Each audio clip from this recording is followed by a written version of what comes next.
Who deals better with snakes, Indy or Thaddeus Ross? I will not answer that stupid question. What you feeling right now, bro? What you feeling? I know you got to be my ecstatic. dream and my nightmare all in one. Yo, well, wake up, baby, because we are in paradise. It's very important that little brown kids are going to look up and see a brown Captain America, but it's very important that other kids are going to look up and see a brown Captain America. A few moments later. When I was a kid, my favorite superhero was Incredible Hulk and Superman. And at no point in time when I was a kid watching Superman, I was like, no, I can't be Superman because he's white. Brave New World is a great title for this film, just simply because it's a new beginning. It's a foundation on which Marvel will build the universe on now. And I think not only this character, but all the characters that surround him are new foundation building blocks for us to utilize to move on through the universe. What the are you talking about, man? For me, Captain America represents a lot of different things, and I don't think the term, America should be one of those representations. What you just said is one of the most insanely idiotic things I have ever heard.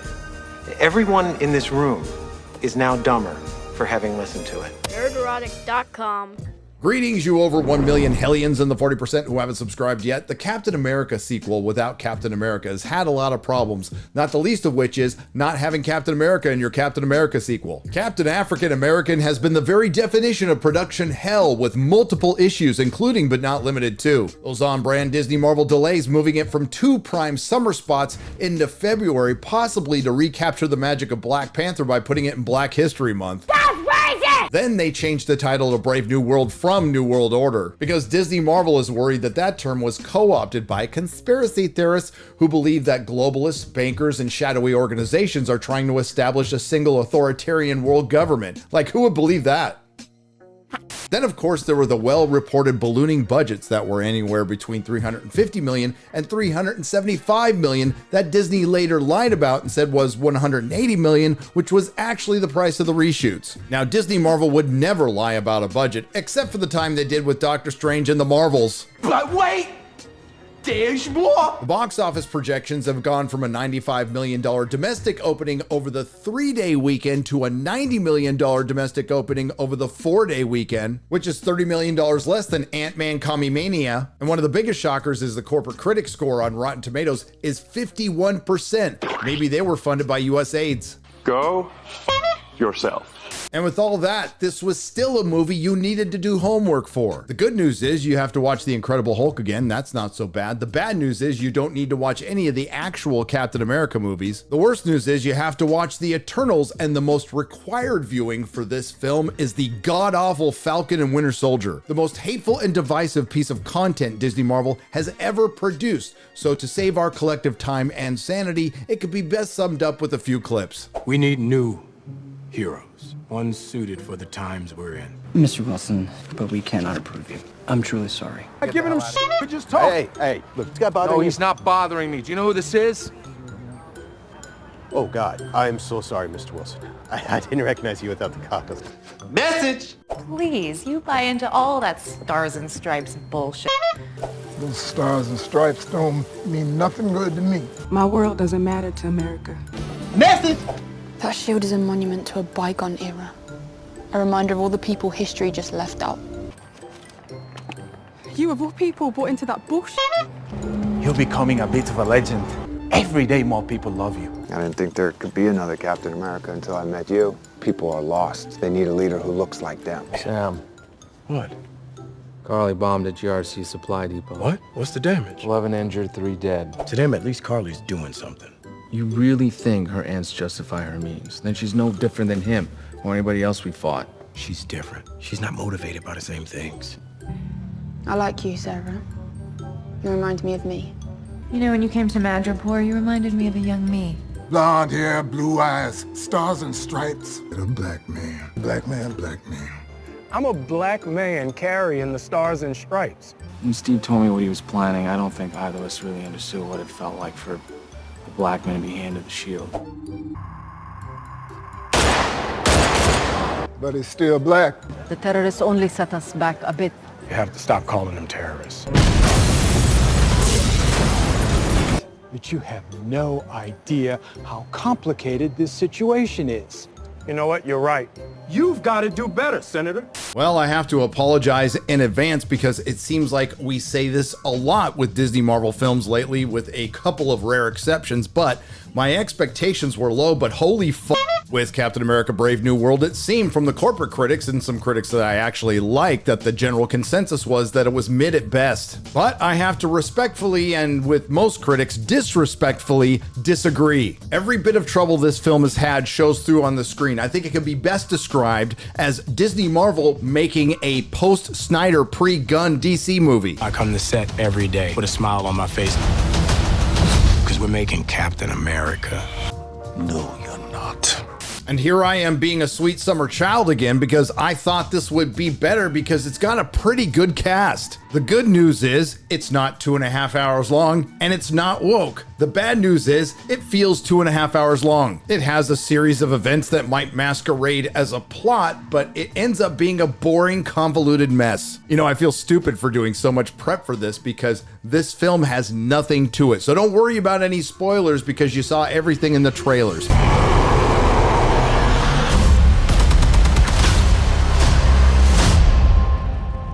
You want me? Come and get me! No, let's get this over with. I got shit to do today. The film opens with Sam Wilson and Joaquin Torres intercepting an illegal sale of adamantium. Yes, you heard that right. They are able to retrieve it from Giancarlo Esposito in one of his 3 scenes in the film, and he is playing Sidewinder, and he just looks a little bit different than the version in the comics. They changed the character just a little bit. General Thaddeus Ross, played by Harrison Ford, recast from William Hurt practically before his body got cold, and he invites Sam to the White House after this successful mission, and Sam decides to bring along Joaquin Torres and Isaiah Bradley. And you might be asking yourself, who in the hell are Joaquin Torres and Isaiah Bradley? Well, you wouldn't know if you haven't watched The Falcon and the Winter Soldier, or you might not remember considering that the show came out almost 4 years ago. Isaiah Bradley is essentially the Tuskegee experiment Captain America who was locked away by the American government for 30 years because he was black. And Joaquin Torres is the new Falcon with arguably the worst costume in the MCU. And I know it's very reminiscent of the one that's in the comics, and that one sucked too. The reason Sam was invited to the White House by Ross was so Captain African American could reform the Avengers and become the face of a treaty. And this is the biggest takeaway in the entirety of Captain America Brave New World. Hold your hats, ladies and gentlemen, and prepare yourself. Marvel has finally acknowledged the giant celestial in the middle of the ocean, which you all knew from the trailer. Now, Sam Wilson's hand-me-down Captain America is the face of a cooperative international treaty where all nations get to share in the adamantium. And it's cute that President Harrison Ford wants to get this one thing done within his first 100 days. Trump would have made Tiamat the 51st state within his first 100 hours. Anyway, a song starts playing and it turns 4 people into Manchurian candidates, including Isaiah Bradley, and they try to assassinate President Ross, which you also saw in the trailer, which was later taken out of the trailer when a real Manchurian candidate tried to assassinate a real presidential candidate. Captain Anti-American is fired and Isaiah Bradley is locked up once again. Sam Wilson's Captain Un-American and Joaquin Torres' El Halcón are now hunting for clues for who's behind the mystery of the mind control. Something you think they would reveal towards the end of the film, and no, we find out right away. It's Tim Blake Nelson Samuel Stearns, last seen in 2008's The Incredible Hulk. And if you're waiting for that big reveal of what he would look like as the leader, well, he doesn't look like the classic version or even the updated version.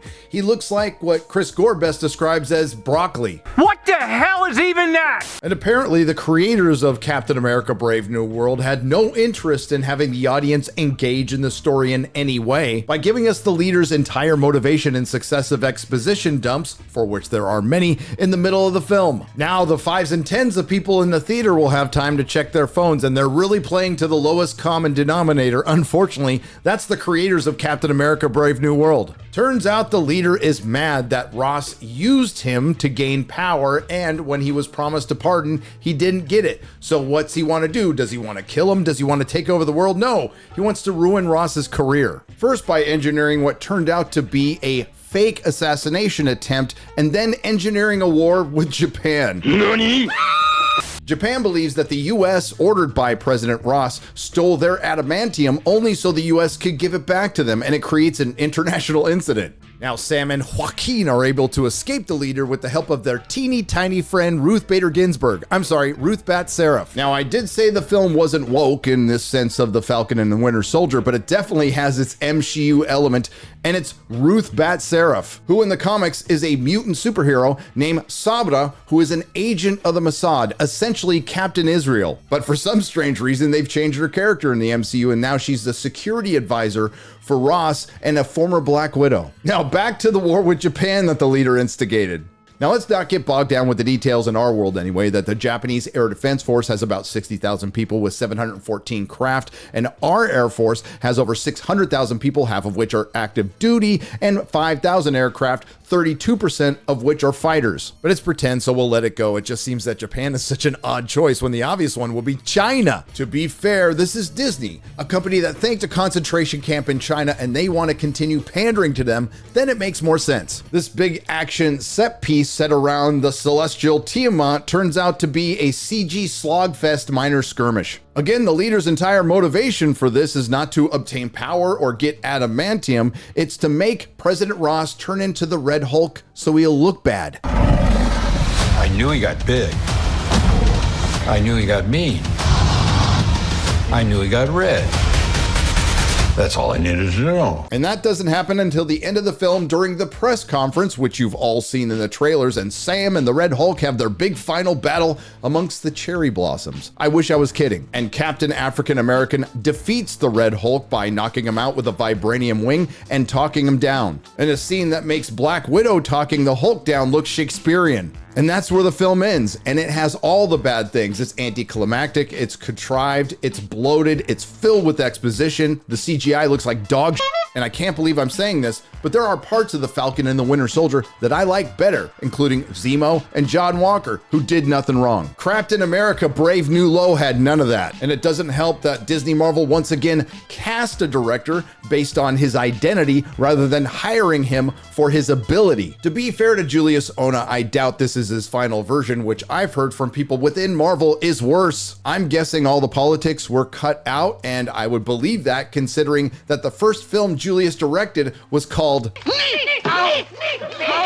Oh, feel free to look it up for yourself on IMDb. And an argument could be made that this is as bad as the Marvels and the Eternals. Some of you fine folks may disagree, and that's okay, but please hear me out. The fact is, Captain Death to America had a lot more going for it than the Marvels. Specifically, the cast. Anthony Mackie is a good actor, and everyone loved him as Falcon, but he's a terrible Captain America, which has now been proven to be a failure not only in the comics, but in the films. Danny Ramirez's Falcon, despite that horrible costume, had some potential to be comic relief. Unfortunately, there was no comedy or relief. Carl Brumley, who is a great actor, playing the slightly less bitter in the beginning anyway, Isaiah Bradley, does his best, but it's just not enough. This brings us to Ruth Bader Ginsburg. Ruth Bat Seraph. And what she does in Captain Un-American is what MCU heroes do. Beat the crap out of dudes, in this case, 3 times her size. I had a lot of jokes lined up for this character until I found out actress Shira Haas got cancer as a child and it stunted her growth, so props to her for surviving and overcoming it, and cancer. Still, why not just make her a mutant like you did in the comic books? You've already done it with Miss Marvel. She's fine as a security advisor. I just have a hard time believing that she's regularly beating the crap out of 250-pound dudes with no powers when she looks like she needs a permission slip from her parents to be there. Cast her as the Wasp. Think of the money you would save on effects. Giancarlo Esposito is always great playing Giancarlo Esposito, except in this. Yes, he was cast in the 11th hour, but again, he's only in 3 scenes. The one thing I was actually looking forward to seeing was Tim Blake Nelson as the leader, and if anyone could connect an audience with a piece of broccoli, it would have been him. Too bad it just came off as a monologuing piece of broccoli. And we round out the cast with one of the greatest actors of our generation who completely mailed it in, Harrison Ford. What did you know about the multiverse before you signed up for this movie? In an interview with Vulture, a technical crew member who worked on the reshoots said this: Harrison Ford was one of the crankiest performers I've dealt with, which was sad because I'm a fan, but he was very much a diva. Listen, Harrison Ford has earned the right to be a diva, but he definitely didn't bring his A game. His president, Thaddeus Ross, comes off, like this film, as a parody, and he doesn't even bother to try to play it like the late great William Hurt, who did a much better job. And unsurprisingly enough, it sounds like Harrison Ford was as miserable as I was watching his movie. I don't want to break your bubble. That's what the money is for. To silence that part of your brain. Gone. We had to suit up 80-something Harrison Ford with these motion capture dots. Oh, to be a fly on the wall for that. To me, it seemed like he hated it and didn't want to do it. Yeah, no shit. And when Harrison was done, he was done. Everyone was trying to scramble to make him happy. That made for a very awkward work environment. And the scene where Harrison Ford finally has to Hulk out before his 5 minutes as the Red Hulk is cringe-inducing. With this cast alone, Captain African American should have been better than the Marvels, and it wasn't. And while this is just my opinion, there is some proof Captain America Brave New World receives the lowest cinema score ever for an MCU film, below the Eternals, Quantumania, and the Marvels. If you are expecting this film to address any of the MCU's open-ended plots, cameos, or post-credit scenes, don't get your hopes up. Again, cool, they finally addressed the giant celestial in the Indian Ocean, and it only took them 3 years, and it only took them 16 years to bring back the leader. But apparently they didn't feel the need to address the post-credit scene from the Falcon and the Winter Soldier, the now evil Sharon Carter as the power broker. Then there's the little problem of Black Captain America and Mexican Falcon seeing Tiamat for the first time, and Sam saying he'd never seen anything like it. So you're telling me Captain America must have just slept through the day Arishem, the giant celestial, showed up to judge humanity? What happened to former President Dermot Mulroney and his one-man war against the million Skrulls? That reminds me. What the hell happened to those 1 million Skrulls? And if Sam Wilson missed a Celestial, I'm guessing he probably missed them too. Hell, does Sam Wilson know that Nick Fury's married to a Skrull? Does he know his old buddy Rhodey was a girl Skrull? Maybe we'll find out in 3 to 16 years. I know there is next to nothing in the theaters right now, but do not waste your time watching this film. It's better spent paying taxes, paying parking tickets, getting parking tickets. Maybe set up that long overdue colonoscopy, because that would be time better spent. Moon River. Back to the comparison of Captain African American being a post-Snyder pre-Gunn DC movie. That's exactly what it is. It's something that Disney Marvel deeply regretted greenlighting but were obligated to release, and that's exactly how it felt. What I was expecting was just another bad Disney Marvel film. I wasn't expecting one of the worst. And it's all through a catastrophic series of events beginning but not ending with a horrible concept. It's just incompetent producers making incompetent decisions. Kevin Feige thought it was a good idea to make a sequel to The Falcon and the Winter Soldier by remaking Captain America and the Winter Soldier and calling it a Captain America sequel without Captain America, when in actuality it's a sequel to The Incredible Hulk without the Hulk, along with a bunch of god-awful directing, editing, and writing. And it shouldn't surprise anyone that a bunch of A-list actors just wanted to take a paycheck and get the fuck out as fast as I wanted to get out of the theater after watching this. Honestly, I don't remember. But hey, it looks like that Captain America sequel without Captain America in it surpassed the box office projections. Captain America box office Brave New World opens to a bullish $100 million in the US, $192 million globally. Well done, that's only $20 million behind Ant-Man Quantumania's 4-day opening over the same time period 2 years ago, and $33 million behind its worldwide opening. Looks like you might make that money back for the reshoots. I'm rooting for you. This may be a bitter pill for Disney Marvel to swallow, but Steve Rogers is Captain America. I don't make the rules, I just make the observations. But there is some good news at the end of the movie. It says Captain America will return, so maybe Steve will come back. You're not Steve Rogers. Nerdrotic.com. If you like what you heard, please like, share, and subscribe. If you didn't like what you heard, I thank you for listening this long. I will see you in the next video.